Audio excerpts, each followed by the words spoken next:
Innal hamdalillah nahmaduhu wa nasta'inuhu wa nastaghfiruh wa na'udzu billahi min syururi anfusina wa sayyiati a'malina may yahdihillahu fala mudhillalah wa may yudhlil fala hadiyalah.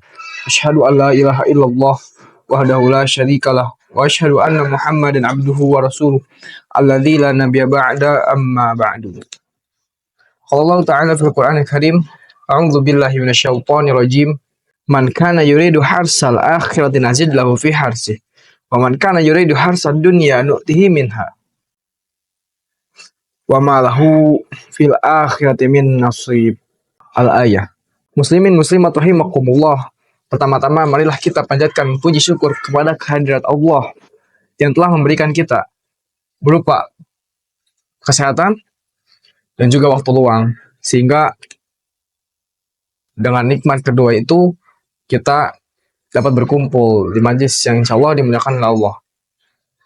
Dan juga tidak lupa, semoga salawat serta salam senantiasa tercurah limpahkan kepada baginda Nabi kita, Nabi Muhammad Sallallahu Alaihi Wasallam.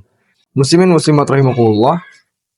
Saya di sini akan sedikit menjelaskan tentang tafsir Quran surat Asy-Syura ayat 20. Setelah tadi saya bacakan Quran surat Asy-Syura ayat 20, saya di sini akan menafsirkan secara mufradat, secara kata demi kata. Man kana yuridu, barang siapa yang menghendaki harsal akhirati, pahala. Harsa itu asal katanya adalah menanam benih. Kenapa menanam benih? Kok Allah mengibaratkan kita menanam benih? Karena pada hakikatnya kita hidup di dunia ini ibaratkan menanam benih. Betul? Coba Anda bayangkan, ketika kita di dunia menanam tomat, maka yang akan kita tuai adalah tomat juga. Begitu juga ketika kita menanam cabai, maka itu juga yang akan kita tuai. Begitu juga di dunia ini, jika kamu menanam kebaikan, kamu akan menuai kebaikan.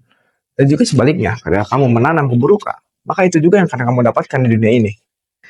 Muslimin muslimat rahimakumullah. Begitulah mengapa Allah mengibaratkan hidup di dunia ini dengan kata harsa, yaitu menanam benih. Karena pada hakikatnya kita hidup di dunia ini bagaikan menanam benih. Apa yang kita tanam, itu yang kita tuai.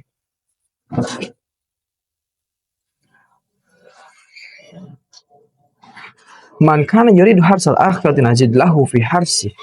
Barang siapa yang menghendaki pahala akhirat, maka kami akan tambah baginya pada panennya itu.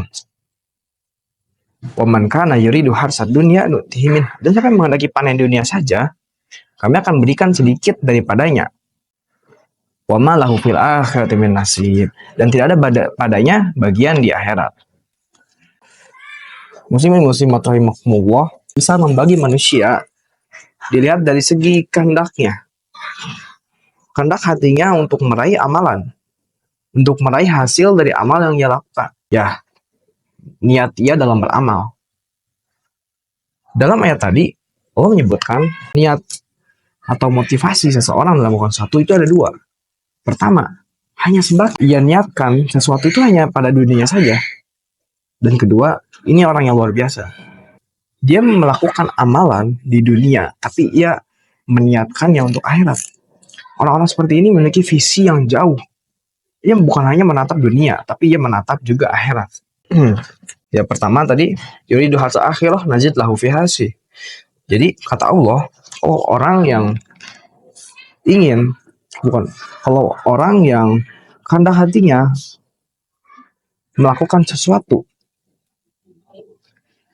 motivasinya bukan hanya di dunia saja, tapi di akhirat, maka Allah akan memberikan pahala yang lebih.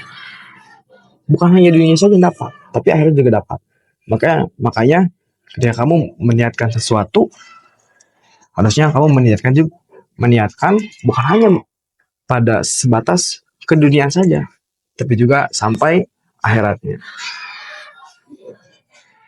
Ketika kamu bekerja, kamu bukan hanya meniatkan untuk dapat uang saja, tapi lebih dari itu. Yaitu apa? Misal ketika kamu bekerja, berniat sebagai mencukupkan istri, menafkahkan keluarga, maka di situ udah ada niat ibadah. Karena menafkahkan itu adalah bentuk ibadah, bentuk sedekah kita. Maka di situ bukan hanya ke dunia saja, di situ juga kamu dapat pahala akhiratnya. Dan sangat sayang kalau kamu sebatas dunia saja, kamu gak akan dicatat pahala akhirat. Dan yang kedua, Allah bilang waman kana yuridu harsal dunya nu'tihi minha wa ma lahu fil akhirati min nasib.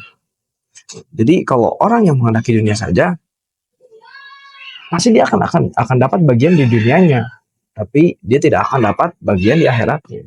Cukup dicatat, cukup dapat ganjaran di dunia. Ketika dia berusaha menjadi seorang pengusaha, menjadi seorang entrepreneur, dia niatnya hanya sebatas ingin mendapatkan mobil, ingin membeli mobil. Tidak ada niat sama sekali pikiran akhirat. Maka di situ pahalanya cukup tercatat di dunia saja. Jadi sangat rugi kalau kita meniatkan sesuatu hanya sampai dunia saja. Motivasi kita melakukan sesuatu hanya sampai dunia saja, yang mendapatkan sesuatu yang bersifat materi, maka sangat sayang.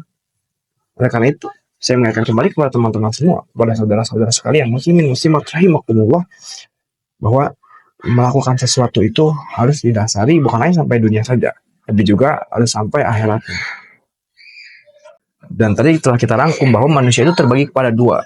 Ada yang beramal sebagai bekal akhirat, berbuah di dunia, dan juga Allah akan melipat gandakan pahalanya di akhirat nanti. Ada juga orang yang beramal tujuannya dunia, berbuah di dunia, tapi dia tidak akan mendapatkan bagian di akhirat. Dan itu sangat rugi sekali, teman-teman. Berdasarkan sifat-sifatnya, ada tiga tipe manusia, tiga golongan manusia menjadikan dunia ini. Pertama, orang-orang munafik dan fasik yang menjadikan dunia ini sebagai perhiasan. Orang-orang munafik dan fasik hanya menjadikan dunia ini sebagai perhiasan. Dia hanya menjadikan dunia ini sebagai amal materi. Kedua, ada orang yang menjadikan dunia ini sebagai tujuan.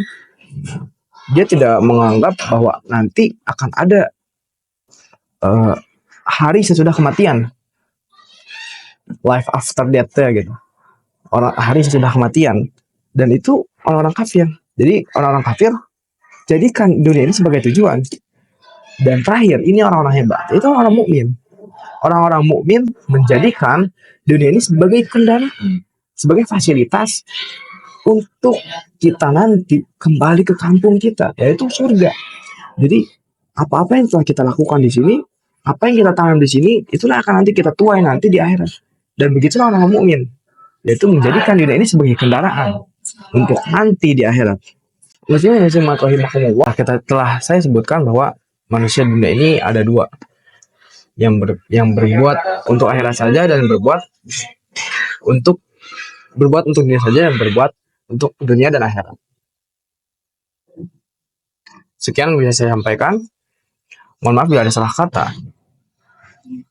Kekurangan itu milik saya, dan mohon maaf jika ada kesalahan. Aku qauli hadza wa astaghfirullah li wa lakum. Rabbana atina fid dunya hasanah fil akhirati hasanah wa qina adzabannar. Wassalamualaikum warahmatullahi wabarakatuh.